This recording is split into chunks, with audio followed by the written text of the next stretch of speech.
وہ آخرت کے تاجر تھے، ہم دنیا کا فائدہ دیکھتے ہیں۔ انہوں نے اپنی اولادوں کی تربیت یہ کی ہوئی تھی، انہوں نے اپنے بیوی بچوں کو سکھایا یہ تھا کہ آخرت کے تاجر بنو، آخرت کے۔ وہ اپنی جائیدادیں، کروڑوں کی جائیدادوں کے وہ بھی مالک تھے، آپ کوئی انوکھے مالک نہیں آ گئے، سرخ اونٹوں کے مالک وہ بھی تھے، لیکن انہوں نے سب کچھ آخرت کو خریدنے میں لگا دیا ہے۔ صاحب نبی پاک صلی اللہ علیہ وسلم نے ایک دفعہ اشارہ کیا، یہ درخت مجھے چاہیے، جو خریدے گا میں اس کو جنت کے ایک درخت کی ضمانت دیتا ہوں۔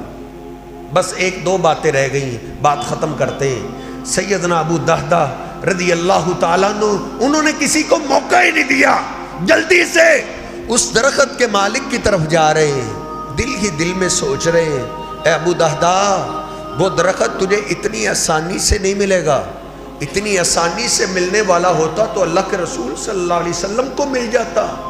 پھر دھار لی، کہا او ابو دہدہ، اس درخت میں تیرے بچوں کے مستقبل کا مسئلہ ہے، اس کے لیے تجھے جو قربانی دینا پڑی تجھے دینا ہوگی، یہ درخت تو نے خریدنا ہی خریدنا ہے۔ پہنچے اس درخت کے مالک کے پاس، بھائی یہ درخت چاہیے؟ کہا نہیں۔ کہا مانگو، کیا دولت چاہیے، کتنی دولت مانگتے ہو؟ کہا نہیں۔ کہا سوال کرو؟ کہا نہیں۔ کہا تم درخت کے بدلے درخت لے لو، میرے قیمتی باغ کو جانتے ہو؟ کہا ہاں۔ ابو دہدہ، تیرے سب سے بڑے قیمتی باغ کو کون نہیں جانتا؟ فیہ 600 نخلہ، جس میں 600 کھجوروں کے درخت ہیں، 600 کھجوروں کے درختوں والا باغ۔ کہاں؟ اسی باغ میں پانی کا بھی انتظام ہے، تم مجھے ایک درخت دو، میں تجھے اپنے قیمتی باغ میں سے 10 درخت دیتا ہوں۔ کہا نہیں۔ کہا 100 لے لو؟ کہا نہیں۔ کہا آدھا باغ لے لو، آدھا باغ، یہ ایک درخت مجھے دو، اس کے بدلے میں تجھے 300 کھجوروں کے درخت دیتا ہوں، ایک درخت دے دو۔ اس نے کہا نہیں، جو آدھا باغ دینے کے لیے تیار ہے یہ سارا ہی دے گا۔ اس نے کہا نہیں۔ یہ واقعات پڑھتے ہوئے مجھے اس آیت کی سمجھ آتی ہے، اس دور کے منافقین، اس دور کے یہودی، عیسائی، مشرک اور کافر کیوں کہتے تھے انؤمن کما آمن السفہاء، کیا ہم اس طرح ایمان لائیں جس طرح یہ بے وقوف ایمان لائے ہیں؟ وہ آخرت کے ایسے تاجر تھے، لوگ ان کو پاگل کہتے تھے، ان کو دنیا میں جینے کا ڈھنگ ہی نہیں آتا، ان کو دنیا بنانی نہیں آتی۔ دنیا کیسے بناتے ہیں؟ دنیا بنانے کا انداز تو مجھے اور آپ کو آتا ہے نا، جس کے پاس چند ٹکے آتے ہیں وہ سب سے پہلے محل کی طرف توجہ دیتا ہے، دنیا کا سب سے بڑا محل میرا بن جائے، بڑی گاڑی میرے پاس آ جائے۔ پھر عبد القادر جیلانی رحمہ اللہ بولے، او اتنا عالی شان محل بنا رہا ہے، حلال حرام کی تمیز کیے بغیر یہاں بسیں گے اور حساب تجھے جا کے دینا پڑے گا، یہاں بسنے والے اور ہوں گے، حساب و کتاب تجھے دینا پڑے گا۔ اس نے کہا آدھے باغ سے بھی تم نہیں خریدتے، تیری یہ منشا ہے مجھے سارا باغ مل جائے؟ اس درخت میں میرا میرے بچوں کے مستقبل کا مسئلہ ہے، تم مجھے ایک درخت دو، میں اس کے بدلے اپنا سارا باغ دیتا ہوں۔ وہ حیران رہ گیا۔ اس نے کہا ابو دہدہ کیا کہہ رہے ہو، کسی سے مشورہ کر لو؟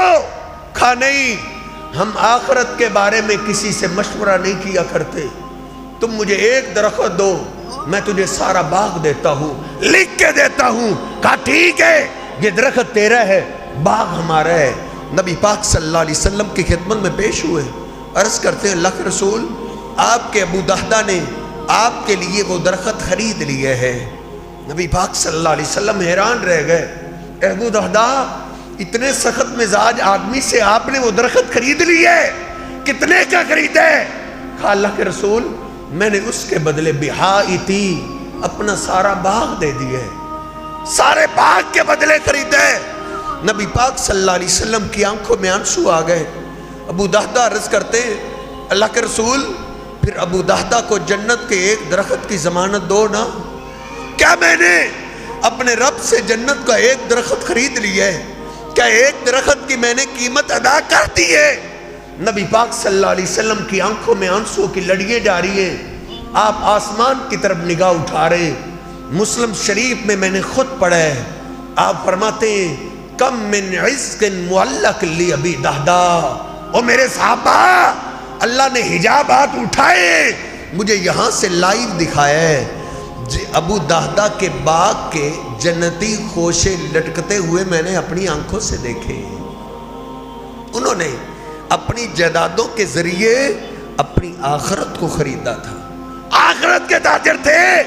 مجلس میں بیٹھے ہوئے خیال آیا میں نے تو اپنا سر چھپانے کے لیے جو جھونپڑی بنائی ہے وہ بھی تو اسی باغ میں بنائی ہے.